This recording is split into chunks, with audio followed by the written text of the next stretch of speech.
I have about 5 or 6 brewskis. 5 or 6? 7 or 8. Before Shane Gillis had the most subscribed to podcast on Patreon. Before he became known for his incredible stand-up comedy. Before he started winning awards on massive platforms. Quick too? Not too quick. No?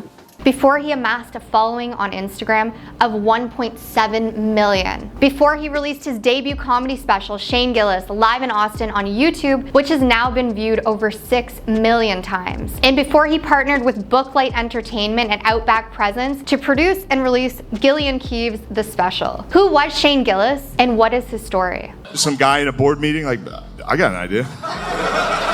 Shane Gillis has noticed that when he tells people his father watches Fox News, they sometimes do something rude. They boo. He grew up playing football in Mechanicsburg in central Pennsylvania, and he brings to the stage not just a lineman's body and a coach's mustache, but a faint Pennsylvania accent, which he sometimes exaggerates for effect, and a much stronger Pennsylvania attitude, which he almost always exaggerates for effect. At first, he was surprised by audience's eagerness to boo his father, but soon he made it a part of his act. Don't, he warned a crowd in Austin after mentioning Fox News. I see you guys. Most of you have Fox News dads. How dare you deny your fathers? I got to watch my dad watch the news. He's a Fox News guy.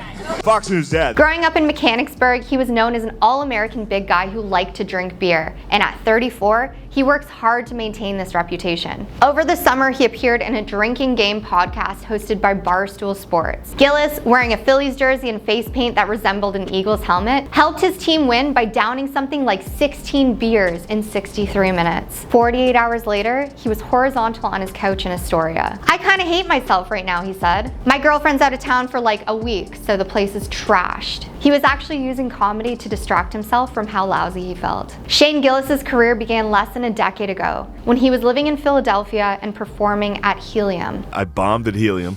I was driving back to our house. This is a subterranean theater that is in the nucleus of the city's stand-up scene. But these were Gillis's people. During his set, they cheered when he requested a fresh Bud Light. Gillis used to get frustrated performing in audiences, mostly filled with young guys who were more excited than discerning about comedy. He'd think to himself, come on, man, I'm trying to be good at stand-up here. But as his fan base grew, it became more diverse. He now jokes about seeing women in the crowd who look unimpressed, dragged along by boyfriends who love comedy podcasts. And these podcasts have been a big deal for his career. In 2019, after a controversial incident, he gained more followers by appearing on several of them. Like most kids, Gillis knew about comedy long before he knew about comedy clubs. His father, who sold food packaging equipment, had some George Carlin CDs, but Gillis was more drawn to high-energy comics like Carlos Mencia and Dane Cook, who were ascendant in the early 2000s. Most of all, he remembers watching Old School, the 2003 Will Ferrell movie, and thinking that he could do what Will Ferrell was doing, though he didn't know how to start. After high school, he was recruited to play football at West Point, but he quickly realized that he did not enjoy the grueling team workouts. He transferred to a less excruciating program at Elon University in North Carolina,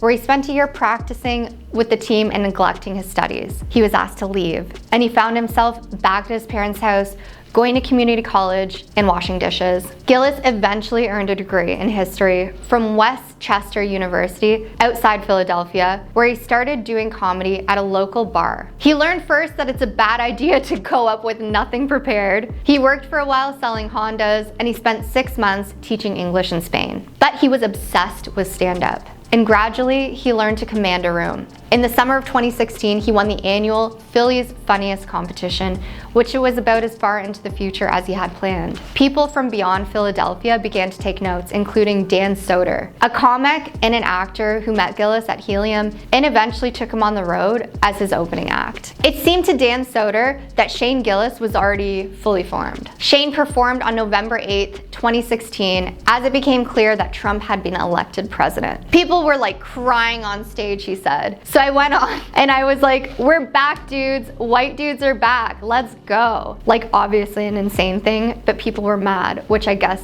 is why it's funny. He often tells audiences that he never voted for Trump, but he jokes that this took considerable restraint, given that he felt Trump was targeting his particular demographic. In Philadelphia, Shane Gillis had befriended Matt McCusker, a fellow comic, and they spent enough time trying to make each other laugh that they figured they might as well set up some microphones and start a podcast. Their podcast has always been extremely casual and extremely intimate. They recorded a recent episode lying in a hotel bed together, trying to recover from whatever they did the previous night. In 2019, 2019, Shane realized that whatever comedians say on podcasts can come back to bite them. But compared to the old shock jocks, today's edgy comics can actually sound pretty smart. By the time Gillis got hired by Saturday Night Live in 2019, he wasn't as shocked as everyone else. He had already joined United Talent Agency and moved to New York. That summer, he did big shows in Montreal and San Francisco, where he played up being a guy from a conservative area in front of liberal audiences. In 2019, Variety reported that Lorne Michaels had brought in Gillis as part of an effort